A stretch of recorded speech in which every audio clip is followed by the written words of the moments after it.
I'm celebrating the nation's 250th birthday by revisiting its 200th, the Bicentennial, because Nebraska was unique in celebrating that bicentennial with a series of monumental sculptures installed at the various Interstate 80 rest stops across the state. My family traveled that interstate regularly during the past 50 years. My wife was actively involved in the state's art community. Nebraska's I-80 sculptures are the only permanent bicentennial celebration, and I wrote about two of them in my books. So this year seemed like a good time to revisit those pieces and produce my reactions to them.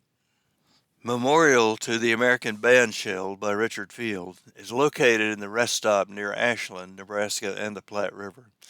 It's on concrete pillars, or sort of a room that you can go inside and sit down and look up through the sculpture. This is Corten steel, and the whole landscape area is really asking you to go out, walk around, and interact with this sculpture. Maybe asking what it means to you. What does it say to you? Why do we need a memorial to the American bandshell? And what does the bandshell bring to this country? There are benches inside, and when you look up into the sky, you see a different perspective on a piece of sculpture.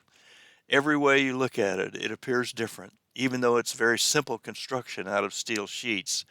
Nevertheless, it asks you to see it in a variety of different ways and then ask yourself, what else am I not seeing in a variety of ways?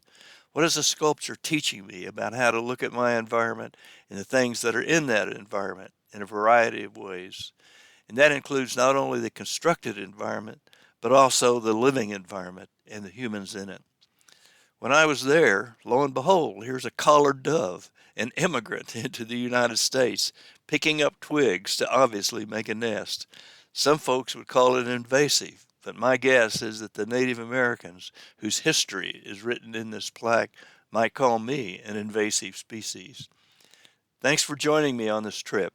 Just see more about Richard Field and his works by looking him up on Google. Thanks.